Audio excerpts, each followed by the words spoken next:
also want to thank Bobby Van Riper for coming today. He had a very busy day. He's been all over the place, from Western Maine here and back to Western Maine again. And I also want to thank all of you for coming. It's really important for us, all the three of us on the select board. My name is Chris Stark. There's Mary Allen, who's the chair. And we have Pat Kane, who's also invested in this project, whose family actually has some land as an abutter up on the marsh. And so we've had the abutters look at the problem. And then I want to thank when we started this project of addressing the crossroad, we didn't know what we were looking at initially, and that was back in 2022. It doesn't sound that long ago, does it?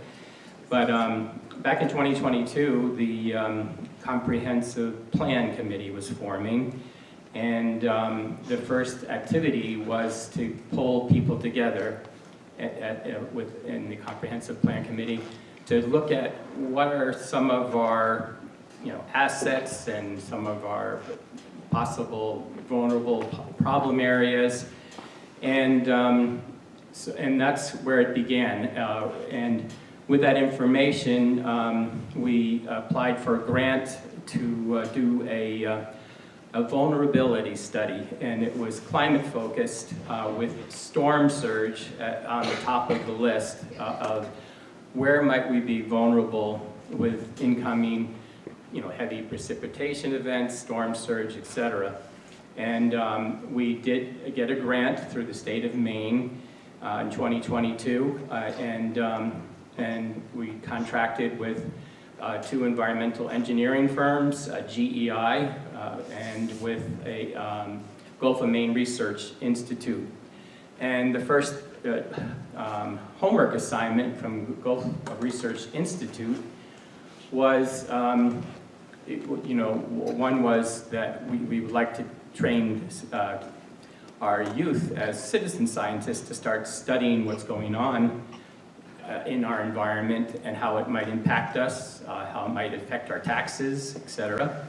So, but before we got the students involved, we got adults involved in looking at what was identified by these two engineering firms as our three vulnerable areas to the town from storm surge, being Cross Road, Newberry Neck Road at the pinch point, carrying place, where there's 140 households beyond that, and the town wharf. And so they asked us to take pictures, and they told us these are the dates that some king tides are coming in, the astronomical events where there's a lot of pull on the ocean, and we want you to take pictures, and eventually the kids will be doing that. And so that's where we began. And so we started taking pictures, and as it turns out, the timing of us taking those pictures was in December 23, and that king tide overtopped the areas. It was very dramatic. It was on January 10th, that period between the 10th and the 13th, and then it was in March. And we were observing in real time actually turned out to be four events with high tide that showed a lot of damage was being done. And suddenly we had a bill of $300,000 to repair the damage that was done. I don't know if you want to show that. Yeah. Mark Baldwin was put his life on the line by taking pictures on Cross Road on January 10th and also filming. And to get a sense of the strength of the storm on that date of 2024, you can see that that's a lot of force of water. And then after the January 10th storm, we realized, and we also got a lot of support from Mark Baldwin, move quickly on this because the marsh was transforming rapidly. And so we learned from that experience and from various site visits. The site visit we first had with Bobby, there it is, Crossroad, on January 10th. And you'll get to see Mark's boots here, and you don't get to see his wife saving him before he was washed away. He did get wet. There he is. But anyway, so that gives you a sense of the force on that day. And so the select board was really been trying to work as quickly as we possibly can, and we are very fortunate to have a grant consultant who's also very environmentally focused, climate focused, also is very well connected with people in the state, and has been helping us find these grants going back, to the first one that we received, the climate vulnerability study, which really opened our eyes to what's going on in Surrey. And that's how we met, actually, Bobby Van Riper was that Alan Kratz, who's sitting over here in the black sweater, told us about the Maine Natural Resource Conservation Program that's administered by the Nature Conservancy on behalf of the Maine Department of Environmental Protection and the Army Corps of Engineers. And that's when we invited Bobby Van Riper. He's the Marine Resource Management Coordinator and Coastal Habitat Restoration Specialist, among other titles. And he pointed out the things that we were hearing from other people, that we had two problems, and the problem that we invited Bobby Van Riper for was the long-term problem. How can we save this marsh into perpetuity? What are the strategies besides whatever happens with the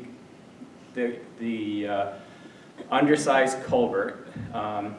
We have to address that. We still have a marsh to save, and there's been a lot of damage done, and lots been pulled away. So that's where we came up with the two problems that we need to solve: restore the natural flow in the marsh from Morgan Bay while elevating the road, and then secondly, have a long-range plan to save our salt marsh as a top priority. So in the meanwhile, we've been focusing on this on various fronts. The one front is, looking long range. What are we going to, do to save this marsh on the long term? And then the immediate problem is, how do we address this undersized culvert? So on the undersized culvert portion, we had been applied for FEMA funding. It was a very laborious process, and thanks to Tom Welgoss, who did a lot of that heavy lifting, lots of meetings. He actually invited them weekly over the summer to work out plans.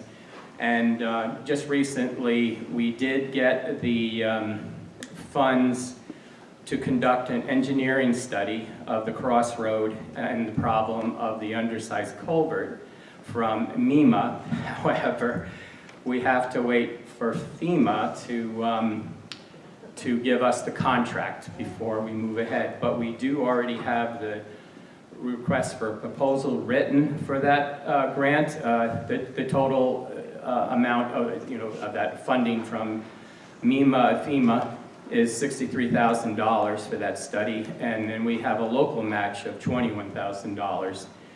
Once that is underway, we will engage an environmental engineering firm to look at the options and what would be the best solution based and what which would involve going back to the town with what the cost might be.